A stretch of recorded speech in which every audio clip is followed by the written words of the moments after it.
Au sommaire de l'actualité, nous parlerons du secteur privé et le CPC qui ont échangé ce mercredi autour des dispositions du nouveau Code des investissements.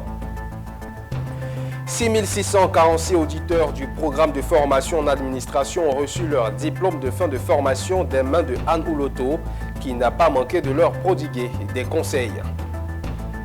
Un appel à projet a été lancé par le FONSTI. Cet appel vise à améliorer la santé maternelle des adolescents et à encourager l'élaboration des projets innovants et pertinents. Et la ministre de l'Éducation nationale et de l'alphabétisation, Mariatou Koné, a inauguré ce vendredi la nouvelle direction régionale de l'éducation de Boundiali. On en sait davantage dans ce journal. C'est avec un plaisir renouvelé que je vous retrouve pour cette nouvelle édition sur Business 24 Africa. Le développement économique de la Côte d'Ivoire passe par un cadre incitatif et attractif pour les investisseurs. Ce mercredi, le secteur privé et le CPC ont échangé autour des dispositions du nouveau Code des investissements. Révisé par ordonnance le 30 septembre 2024, ce code a introduit des réformes majeures pour stimuler l'investissement, soutenir la production nationale et encourager la transformation locale des matières premières. Plus de précisions avec Onena Norgo et c'était ici. Ce mercredi 22 janvier 2025, les entreprises membres du secteur privé ivoirien ont pris connaissance du nouveau Code des investissements.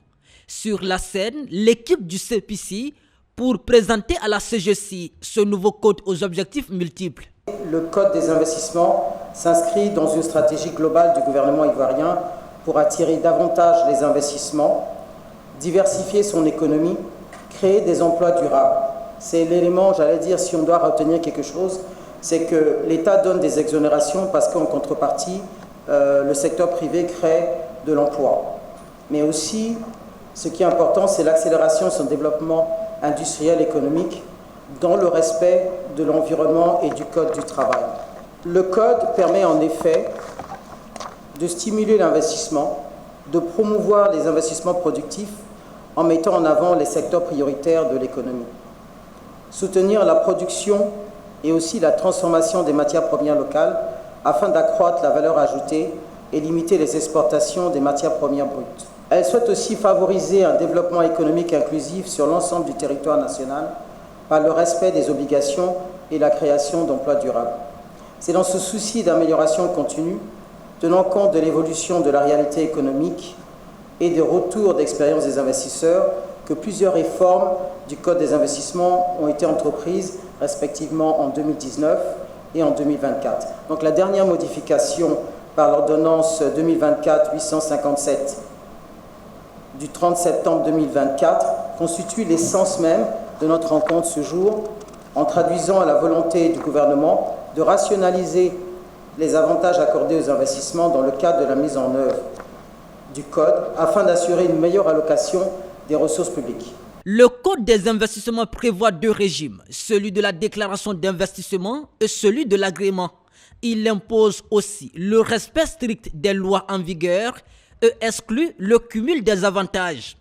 Parmi les principales réformes, il y a la définition du groupe de mots « capacité financière » pour apporter plus de clarté au texte, le traitement des problématiques de délocalisation d'un projet et de cas de force majeure en cours d'investissement, l'introduction dans la catégorie 1 des projets de transformation des matières premières locales, y compris la deuxième et la troisième transformation du bois, mais également l'introduction dans la catégorie 2 de la transformation des matières premières importées, l'accroissement du seuil minimum d'investissement pour les grands centres commerciaux en zone A, qui passe de 10 milliards à 30 milliards de francs CFA. Je pense que c'est un pas en avant, parce que comme on l'a montré, le Code des investissements, c'est une construction qui s'est faite au fur et à mesure de l'évolution économique du pays, des ambitions qu'on veut se donner, des priorités qu'on veut mettre en avant. Je pense que dans ce sens, ce code va dans le bon sens. Des sanctions sont prévues en cas de non-respect des obligations, notamment la suspension des avantages accordés ou des pénalités financières. Un code ambitieux pour un secteur privé plus compétitif et résilient dans un contexte d'élaboration du nouveau plan de développement PND 2026-2030. La mine Traoré Entreprise, en acronyme LTE Group, est une entreprise à caractère social spécialisée dans l'hydraulique, système d'irrigation. Et cette entreprise a récemment tenu son assemblée générale. Première du genre en 2025, il était question pour le PDG, ses agents et ses partenaires de faire le bilan des activités passées et dresser les perspectives nouvelles. Le commentaire de Mondésir Nascimento. C'est une mission, même au cœur de l'entrepreneuriat. S'améliorer sur tous les compartiments de ces services tout en aidant les populations. Et cette mission, après la première Assemblée générale de 2025, ne changera pas. Selon Titi Camara Dalia, directrice générale adjointe de LTE Group, 2024 a enregistré un bilan positif et satisfaisant. Nous pouvons dire que le bilan est assez favorable, étant donné que nous avons pu atteindre les objectifs fixés à hauteur de 70%, quand bien même un certain nombre d'éléments et des avenants qui se sont présentés à nous ont fortement handicapé ce résultat. Cependant, nous avons espoir que l'année prochaine, nous allons pouvoir doubler, voire tripler notre chiffre d'affaires afin de pouvoir faire évoluer notre activité. Cette entreprise à caractère social spécialisée dans l'hydraulique, système d'irrigation, installation de panneaux solaires, vente et SAV de machines agricoles et industrielles, vente de semences et suivi des populations veut poursuivre ses activités en proposant des conditions étudiées aux populations. Sur le plan social, notre objectif déjà, c'est de toujours continuer d'aider. Nous avons une politique qui est la vente à crédit sur 24 mois. Nous finançons également des projets agricoles et industriels, dans la mécanisation également, et les dons également, de tout ce qui concerne le social. Et le projet 2025, c'est les dons dont nous avons prévu bientôt, effectués à l'intérieur du pays et même également dans la sous-région. Des prix et récompenses ont permis de célébrer les meilleurs agents qui se sont démarqués par le rendement de leur travail. Et parlons de fonction publique. La salle Louga François du Palais de la Culture de Trècheville était en fête ce mercredi. Et ce début d'année, 6646 auditeurs du programme de formation en administration de base recevaient leur diplôme. Sortis du centre de perfectionnement des fonctionnaires et agents de l'État, ils ont reçu leur attestation des mains de Anne-Désirée Ouloto. Le reportage est signé Philippe Zabo. En recevant leur parchemin de fin de formation, ils signent leur admission à la grande famille de la fonction publique. Cette adhésion n'est cependant que le premier pas. Ils doivent être mis à disposition des ministères avant leur affectation dans les différentes régions de Côte d'Ivoire, étape auxquelles certains fonctionnaires refusent parfois de se soumettre. La ministre d'État, ministre de la fonction publique, rappelle qu'être fonctionnaire de l'État est un sacerdoce. Des innovations sont apportées chaque année à ce parcours de formation afin de répondre aux attentes des administrations en termes de connaissances, de compétences, d'aptitudes, d'attitudes et de comportements professionnels. Il est donc important de souligner que ce programme de formation a atteint sa maturité et s'inscrit parfaitement dans notre politique de transformation qualitative de nos fonctionnaires pour en faire des agents publics capables de contribuer à l'avènement d'une fonction publique nouvelle, d'une fonction publique ambitieuse. Dès lors que vous êtes dans cette administration publique, sachez que vous serez affecté, d'abord mis à disposition, et ensuite affecté là où les besoins de l'administration ont été exprimés. Partout, servir dans la fonction publique est un véritable sacerdoce.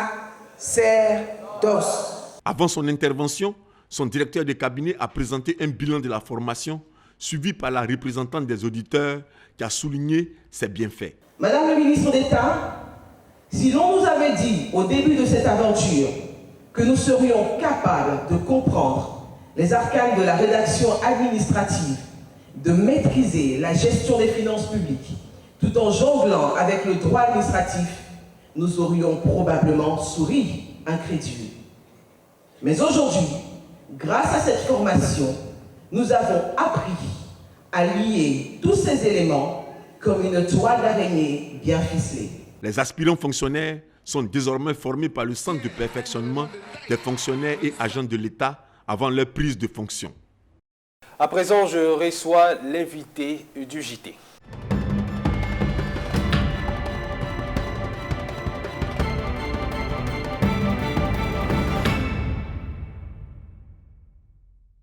Les journalistes culturels de Côte d'Ivoire ont un nouveau président élu pour un mandat de 3 ans au terme de la 7e Assemblée générale élective.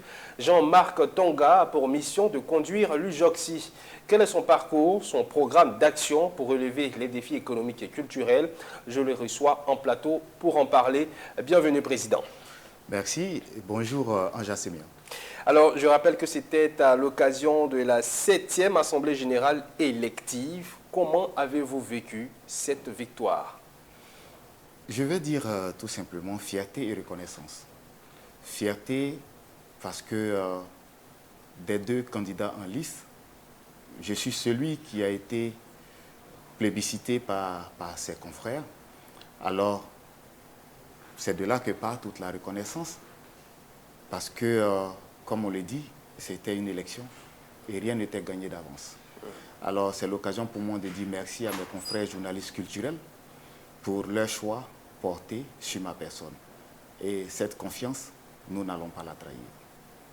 Parlez-nous un peu de votre parcours avant d'arriver à la tête de l'UJOCSI. Alors, membre de l'Union des journalistes culturels de Côte d'Ivoire depuis plus d'une décennie. Et depuis 2018, octobre 2018, j'ai été, on va dire, secrétaire général de notre union et jusqu'à 2021 et de 2021 jusqu'au 18 janvier, jour de mon élection, j'ai occupé le poste de secrétaire à l'organisation de notre union sectorielle. D'accord, parlant de l'union sectorielle de cette fêtière, est-ce qu'on peut avoir plus d'informations sur l'UJOCSI, date de création, quels ont été ses résultats jusqu'à présent? Alors, l'UJOCSI a été porté sur les fonds baptismaux le samedi 18 janvier 1997. Et donc, le samedi 18 janvier 2025, jour de l'AGE qui m'a vu être élu, sonnait les 28 ans de notre union. Et c'est tout un parcours, c'est beaucoup d'œuvres, beaucoup d'activités réalisées. C'est beaucoup de résultats obtenus, mais n'oublions pas que notre union a plongé dans un coma, je vais le dire comme ça en griffe, de 2014 à 2018. Et les journalistes culturels de Côte d'Ivoire ont décidé en octobre 2018 de faire renaître de ses cendres leur union. Et depuis ce jour jusqu'à aujourd'hui, l'UJOCSI ne s'est plus arrêté.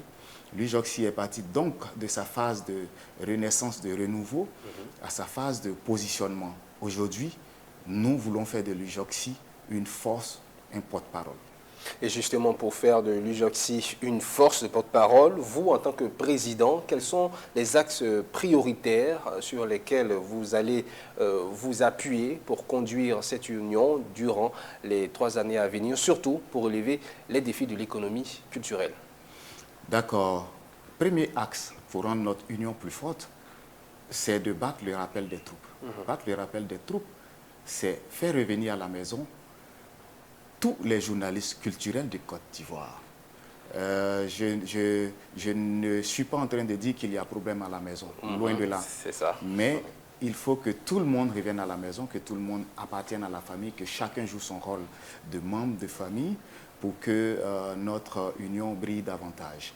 Alors, pour toucher du doigt le volet économie culturelle, nous allons prendre notre part dans l'essor des industries culturelles et créatives en Côte d'Ivoire.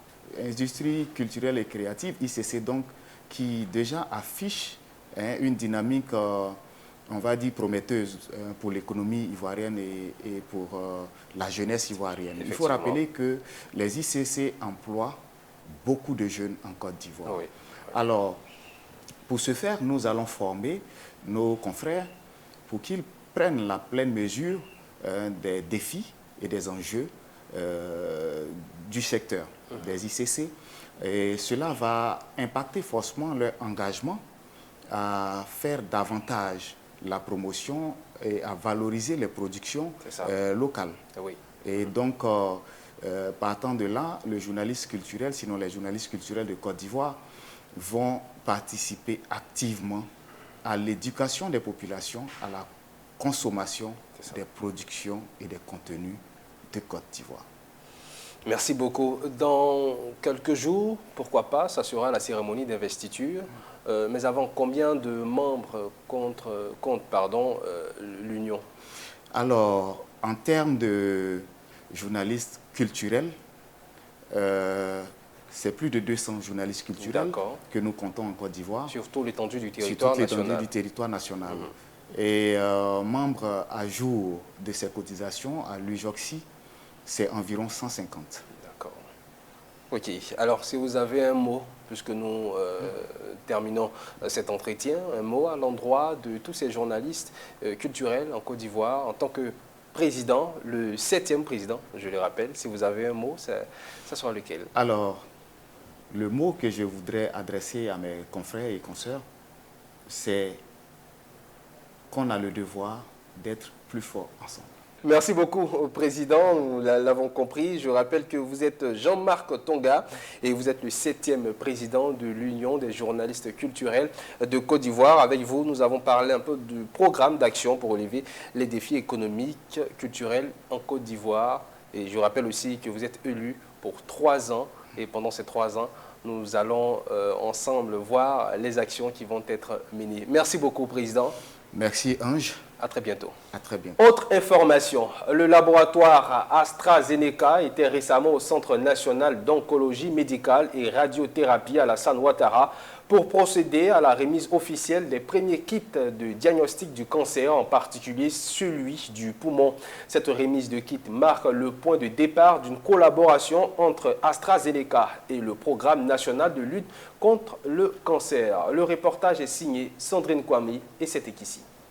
100 468 200 francs CFA est le coût total du don de matériel offert par le laboratoire AstraZeneca qui va permettre d'améliorer le dépistage et le diagnostic du cancer du poumon sur les 3 prochaines années.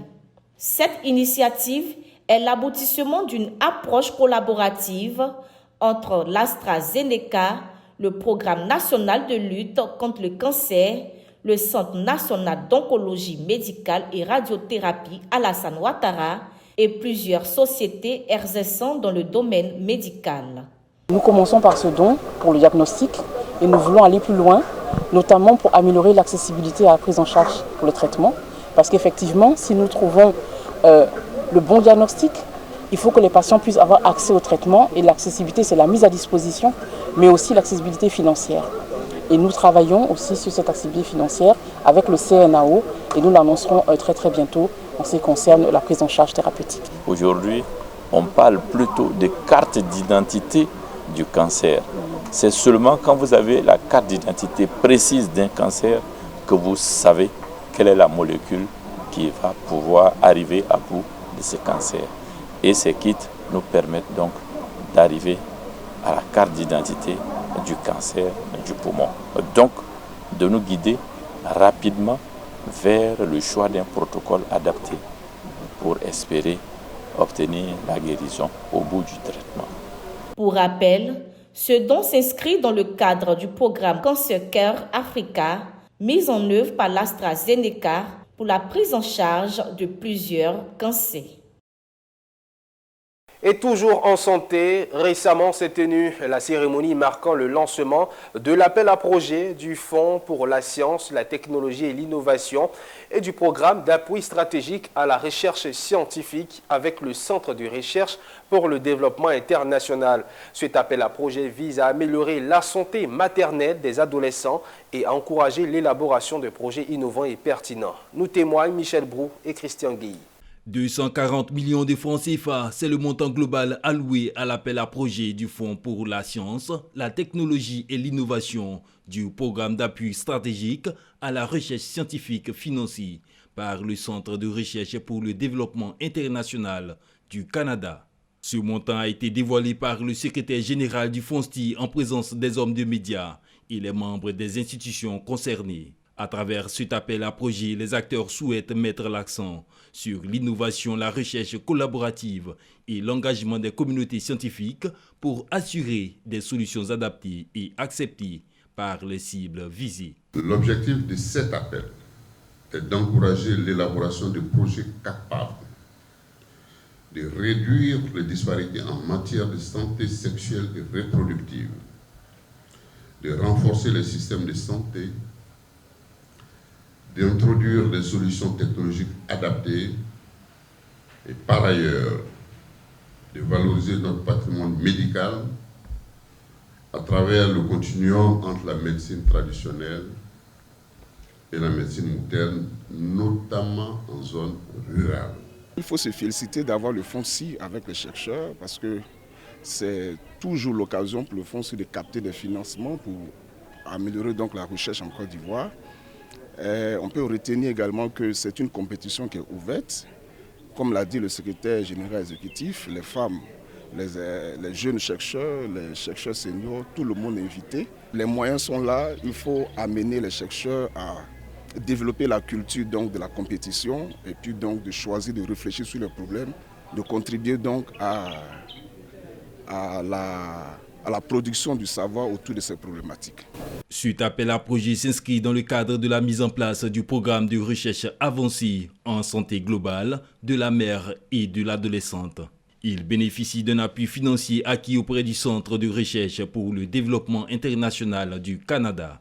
Les propositions retenues bénéficieront d'un financement maximal de 36 mois sans possibilité de prolongation. L'Association des groupements internationaux des acteurs du secteur informel et rural a procédé au lancement des activités de sa fêtière pour l'année 2025. Ces activités débuteront par la convention des leaders qui se tiendra les 20, 21 et 22 février 2025 au stade d'Angré. Cette convention s'inscrit dans un objectif de promouvoir et de valoriser les activités des membres de l'AGIAS à travers notamment des panels, des formations et ateliers de réflexion. Sandrine Kwame.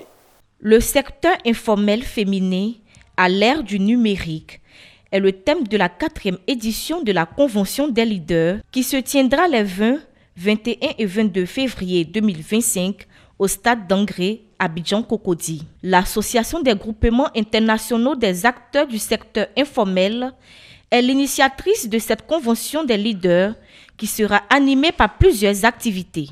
Pour mener à bien l'organisation de cette convention, les femmes représentantes des différentes associations et organisations de l'AGIAS ont répondu présentes à cette conférence.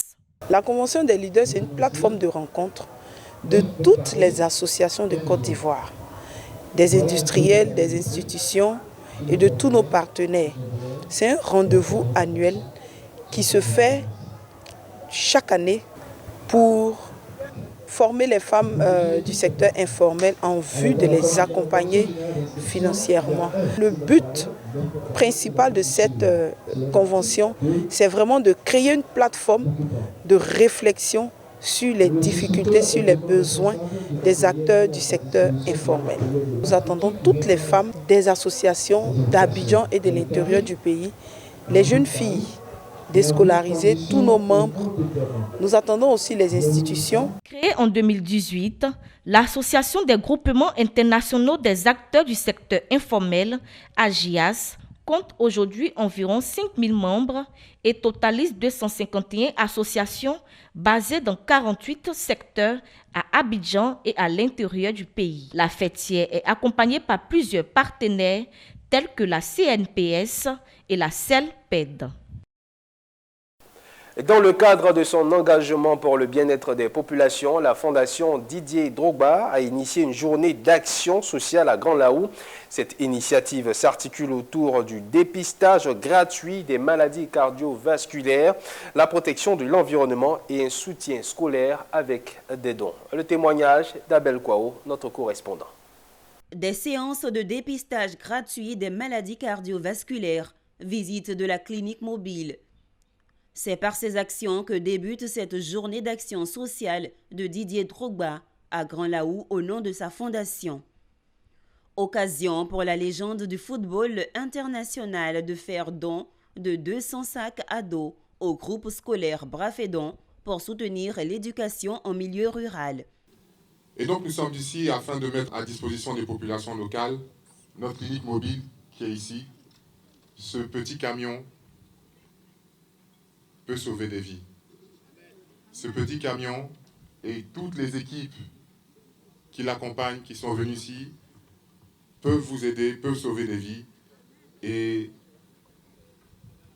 on a, cette camionnette a vocation à faire de la détection de maladies cardiovasculaires, qui est l'une des causes les plus importantes de décès en Côte d'Ivoire et en Afrique. L'action de mon fils Drogba n'est pas donnée à tout le monde. En tout cas, il est exceptionnel. À mon fils Drogba, je dis de militer dans ce sens, puisqu'il pense à ses parents. Dieu va lui donner beaucoup de santé, beaucoup de moyens pour pouvoir vivre aussi longtemps que possible. Aux côtés de Didier Drogba et de son équipe, la fondation Roots Wild Foundation, conduite par Cédric Paula, directeur du département Flore et vice-président chargé des affaires externes pour la plantation de mangroves.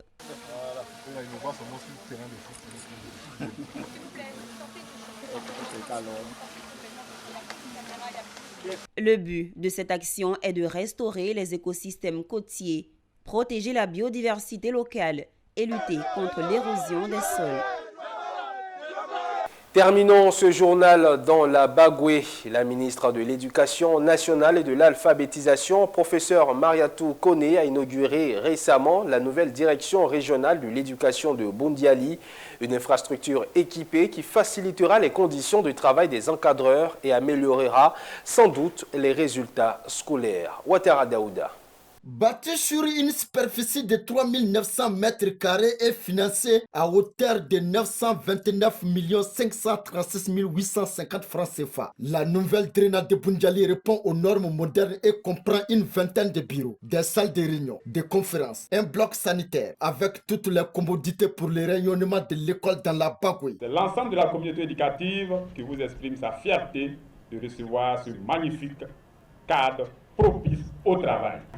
Oui, je suis avec moi, toute la communauté éducative de la Bagoué, un homme heureux, comblé par ce joyau architectural entièrement équipé qui, au coup sûr, nous donnera les moyens nécessaires pour un meilleur rendement scolaire. Prenant la parole, la première responsable de l'éducation nationale et de l'alphabétisation, député maire de Bundiali, professeur Mariatou Koné, s'est félicité des énormes progrès enregistrés avant d'annoncer la programmation de construction de 14 autres drainages tout en exprimant sa gratitude au président de la République, son Excellence M. Alassane Ouattara, qui a placé l'éducation au cœur des priorités de l'action gouvernementale.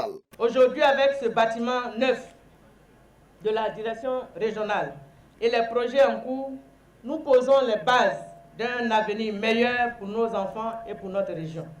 L'année 2025 représente une année d'inauguration d'infrastructures pour le ministère de l'Éducation nationale et de l'alphabétisation dans sa quête d'une école de qualité, d'une école inclusive et d'équité, d'une école de proximité, en vue d'offrir à chaque enfant de notre pays la chance de bénéficier pleinement de son droit à l'éducation dans les meilleures conditions. Pour rendre opérationnel et plus efficace le système éducatif, 41 véhicules de commandement ont été remis aux directeurs régionaux de l'éducation nationale et de l'alphabétisation. Et nous mettons un point final à cette édition. Merci de l'avoir suivi. Le programme se poursuit sur Business 24 Africa. À bientôt.